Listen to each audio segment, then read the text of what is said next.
The Richest Poor Man in New Mexico, a story about money, emptiness, and the one thing it cannot buy.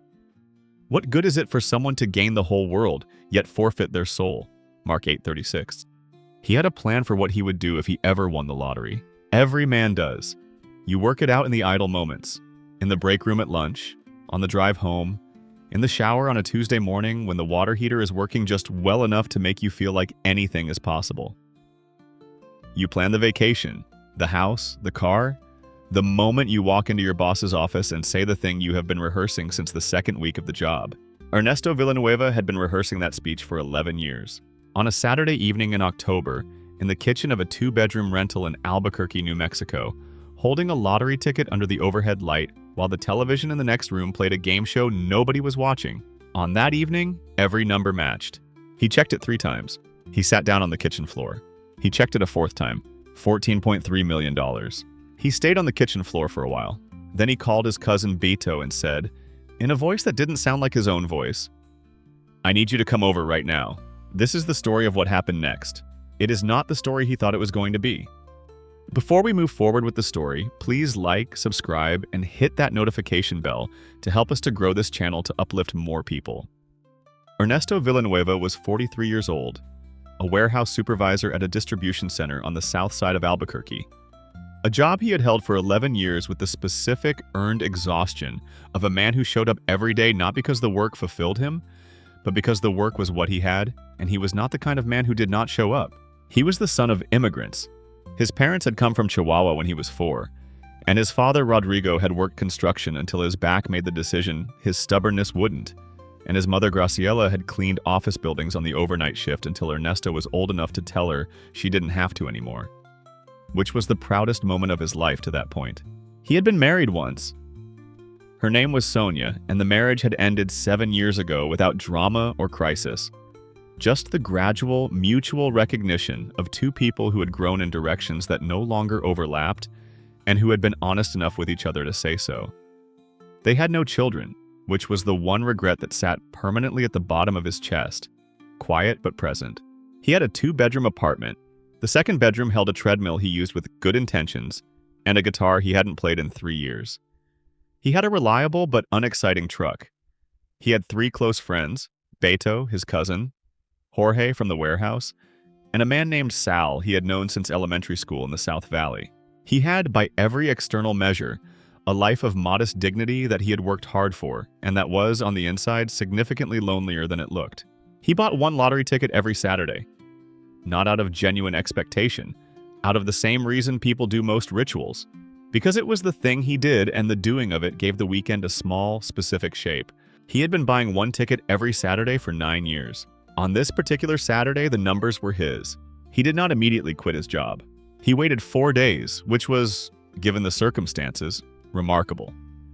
He talked to a lottery attorney on Monday morning and a financial advisor on Tuesday afternoon, and he did not say a word to anyone at work, which required a self-discipline he did not know he had. Wednesday morning, he walked into his supervisor's office. His supervisor was a man named Dennis, a decade younger than Ernesto, recently promoted, and had the specific energy of a man who had been given authority before he had fully grown into it. He had made Ernesto's last 2 years at the warehouse more difficult than they needed to be in small, consistent ways that were never large enough to formally address. Ernesto sat down across from Dennis. He said, "I need to give you my notice." Dennis looked up from his computer. "How much notice?" Ernesto said, "About 45 seconds." He put a copy of the lottery ticket on the desk. A photocopy his attorney had advised him to keep the original secure, and slid it across. Dennis looked at it. He looked at Ernesto. Ernesto stood up. He straightened his jacket. He said, "I want to thank you, Dennis, for 11 years of motivation to win the lottery." He walked out. He did not run. He walked with the measured pace of a man who has been waiting 11 years for this specific exit and is going to take every step of it. Jorge was at the loading dock when Ernesto came through. Ernesto stopped. He shook Jorge's hand. He said, "I'll call you this weekend. My treat for everything." He kept walking. He drove home. He sat in the parking lot of his apartment complex and felt, not triumph exactly, but a great and specific release. The feeling of a pressure that had been building for 11 years finally given somewhere to go. It lasted about 3 days. Then other things arrived. He bought the house first. Not the sensible house his financial advisor suggested. a well-located, comfortably sized home in a good neighborhood that would appreciate reliably and give him roots without overextension. He bought instead a 6,000 square foot property in the North Valley with a pool that was more beautiful than functional in a New Mexico October, a guest house he had no guests for, and a kitchen designed for a professional chef that Ernesto, who ate most of his meals from a rotation of 4 restaurants and 1 food truck, was not going to use. He bought the truck next, not his reliable but unexciting current truck, a customized pickup that cost more than he had made in his last 3 years at the warehouse combined, in a color that the dealer called Desert Bronze, and that Ernesto called the one that made him feel the most in a moment he would later find embarrassing to reconstruct. Then the watches. He had never owned a watch that cost more than $40. He bought 6. He could only wear 1 at a time. He took Beto to Las Vegas for a long weekend. Then Jorge, then Sal. He covered everything: flights, rooms, dinners at restaurants where the menu had no prices on it, which was an experience Ernesto found simultaneously thrilling and vaguely threatening. He came home from the 3rd Las Vegas trip and stood in the entry of the 6,000 square foot house and listened to the specific silence of a large empty space. He went to the kitchen, the professional chef's kitchen, and made himself a bowl of cereal because he didn't know how to operate half the appliances. He thought about calling someone. He went through his phone. He had 47 unread messages. Most of them were from people he had not heard from in years. A woman from high school he had not spoken to since graduation. A distant cousin from Chihuahua. 3 different people who described themselves as entrepreneurs with opportunities they were excited to share. He scrolled past all of them. He called Beto. Beto answered on the first ring, which he had not done before the lottery. Beto wanted to talk about a business idea. Ernesto listened for 20 minutes. It was the 3rd business idea in 3 weeks. He said he would think about it. He hung up. He sat in the professional chef's kitchen in the 6,000 square foot house and ate his cereal and felt something he had not expected to feel. He felt exactly the same. Not happy, not fulfilled, not the version of himself he had been planning in the shower and the break room for 11 years. Just exactly the same in more expensive surroundings. By month 4, Ernesto's social world had reorganized completely. The old circle, Beto, Jorge, Sal, was still nominally present, but the relationships had developed a specific weight that had not been there before. Beto had borrowed $40,000 for the first business idea, which had not been repaid and about which a second conversation had become difficult. Jorge had mentioned, 4 times in various phrasings, a cousin who needed help with a truck payment, a daughter's quinceañera, a deposit on an apartment. Sal had said nothing and asked for nothing, but something had shifted in the ease between them. A self-consciousness on Sal's part that Ernesto recognized as the specific discomfort of a person who does not want to want anything from a friend who has a great deal. New people had arrived. A woman named Destiny, who had found him on social media after a local news story about the lottery win, who was attentive and present and interested in everything he said in a way that had taken 3 months to recognize as performance. A man named Chester, who described himself as an investment advisor and who had, Ernesto would later calculate, directed approximately $200,000 of Ernesto's money into vehicles whose primary function appeared to be enriching Chester. A collection of acquaintances who showed up when there was something happening, a party, a trip, a dinner, and were difficult to locate when there was not. He threw a large party at the North Valley house in month 5. 60 people came. He knew, genuinely knew, approximately 8 of them. He stood at the edge of his own pool at 10:30 at night, watching 60 people enjoy his home, and felt the specific loneliness of a man in a very full room. He went to bed at 11. Nobody noticed. By the end of month 6, Ernesto's financial advisor, a direct woman named Ms. Garza, who had been trying to reach him for 3 weeks, sat him down and put a spreadsheet on the table. In 6 months, he had spent or committed just under $2 million. The house, $940,000. The truck and 2 additional vehicles, $280,000. The watches, $67,000. Travel and entertainment, $310,000. Beto's loan and various informal extensions to others, $185,000. Chester's investment vehicles, $210,000. Miss Garza said, "The good news is you have $12 million left, and if we stop here and manage it correctly, you will be financially secure for the rest of your life." She looked at him. "The question I want to ask you, and I am asking as your advisor, not as your critic, is whether any of this has made you happy." He looked at the spreadsheet. He said, "No." She nodded.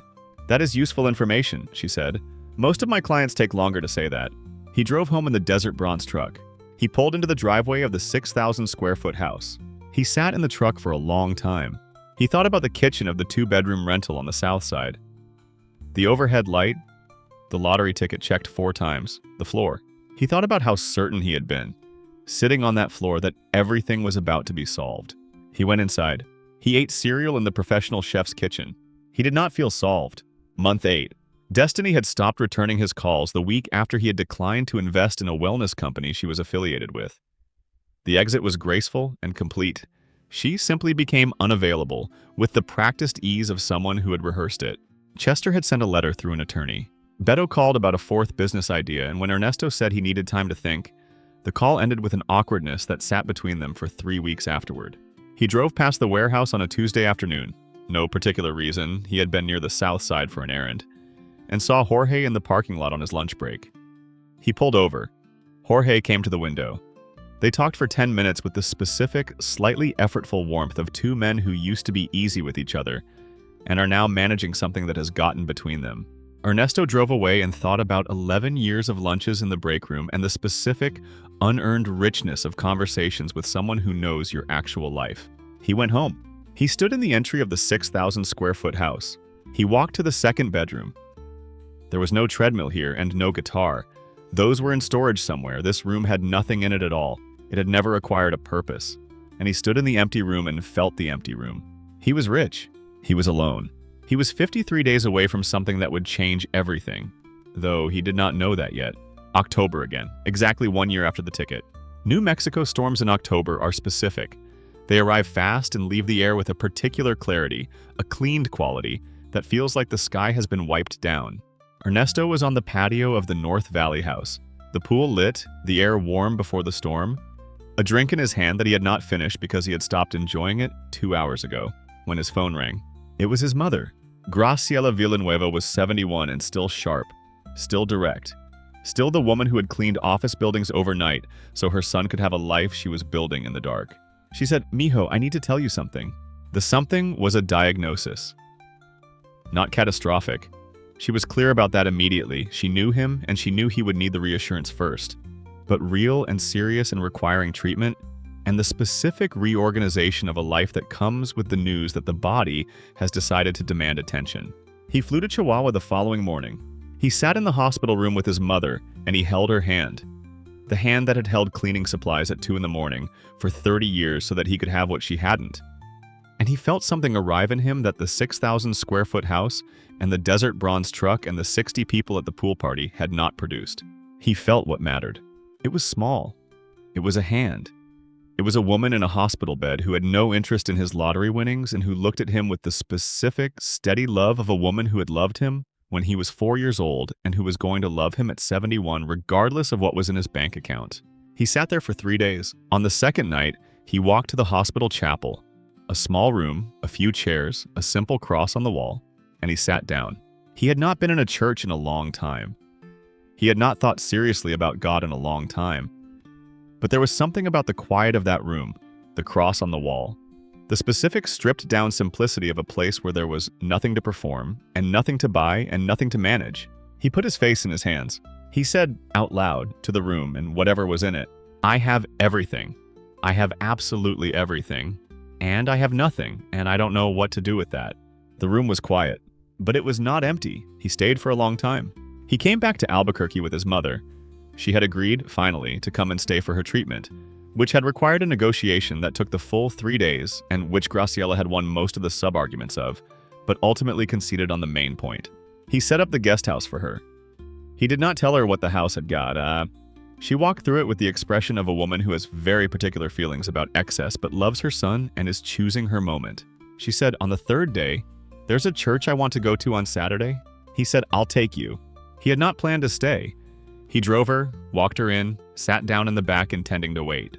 Pastor Andres Luna of Cornerstone Seventh-day Adventist Church in Albuquerque was 56, New Mexican born, and had the specific quality of a man who said things plainly without making them feel simple. He was preaching from Mark 8 that morning. He read verse 36. "What good is it for someone to gain the whole world, yet forfeit their soul?" He said, Jesus asked this question to people who were sacrificing the essential for the conditional, trading what was permanent for what was temporary.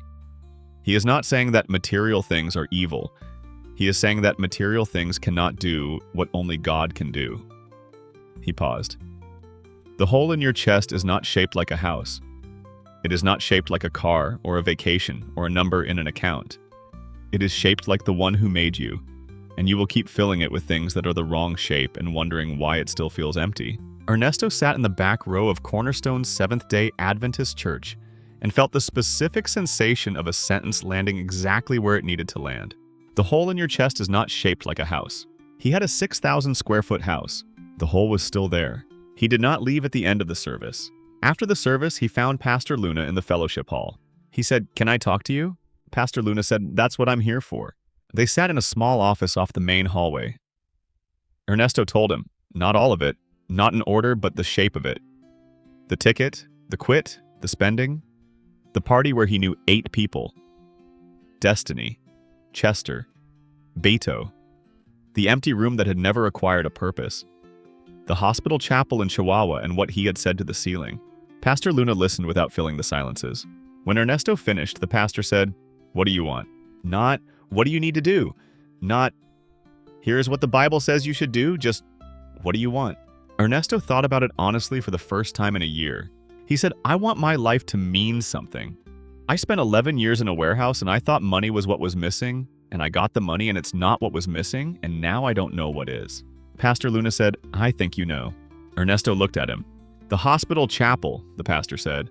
"You walked in there because something in you knew where to go when everything else stopped working. You didn't go to the gift shop. You didn't call the people from the party." He looked at him steadily. "You went to the room with the cross. Your soul knew the address. It just took a year of everything else to get you there." 3 months later, Ernesto Villanueva sold the 6,000 square foot house, not at a loss. Miss Garza, relieved and efficient, handled the sale, and he came out well. He bought a house in the South Valley, the neighborhood he had grown up in, where his parents had first landed, where his mother now lived in the smaller house he had also purchased, and which she had furnished herself at a cost that made him understand completely where his own instincts had come from. He kept one vehicle. He donated 5 of the 6 watches to a fundraising auction for a school in the South Valley that needed things. He called Jorge. He said, "I owe you an honest conversation and a real lunch. Not Las Vegas, just lunch." Jorge said, "I know a place." They sat for 2 hours. Ernesto said, plainly, that the money had done something to the friendship, and that he didn't want that, and that he was sorry for the ways it had been his fault. Jorge said some things too. They left the lunch the way they had always left things. Easy with each other, the specific ease of 20 years of actually knowing someone. He called Sal. Sal answered and said, before anything else, "You sound like yourself." Ernesto said, "I'm working on it." He joined Cornerstone. He started attending the men's group that met on Friday evenings. A small circle of men of various ages, various backgrounds, various amounts of having been through something and still being here. He started a foundation, not with fanfare. He told Pastor Luna about it before he told anyone else. It was small at first. A fund for families in the South Valley who needed the gap covered between what they had and what the next thing cost. A semester of school. A medical bill. The deposit on an apartment for someone starting over. The kind of specific material help that doesn't change a life dramatically but removes the obstacle that was stopping the life from moving. He named it after his mother. At the first formal distribution meeting of the Graciela Villanueva Foundation, held in the Fellowship Hall of Cornerstone Seventh-day Adventist Church, attended by Pastor Luna and Ms. Garza and Jorge and Sal and Beto, who had come with a quiet humility that was different from his usual energy and who had said simply, "I'm glad you're okay, Primo." Ernesto stood up to say a few words. He said, "A year ago I sat on a kitchen floor and I thought $14 million was the answer to the question my life was asking. I spent a year and $2 million figuring out that it wasn't." A pause, some laughter. The answer was a hospital chapel in Chihuahua and an empty room in a house that was too big for me, and a verse from the book of Mark that said the hole in your chest is not the right shape for any of this. He looked at the room. It's the right shape for something else. And I'm just starting to figure out what that looks like. He sat down. His mother in the front row patted his hand. The hand that had cleaned buildings overnight. The hand that had always been the right shape. Mark 8:36 asks a question that Jesus intended to be uncomfortable. What good is it to gain the whole world and lose your soul?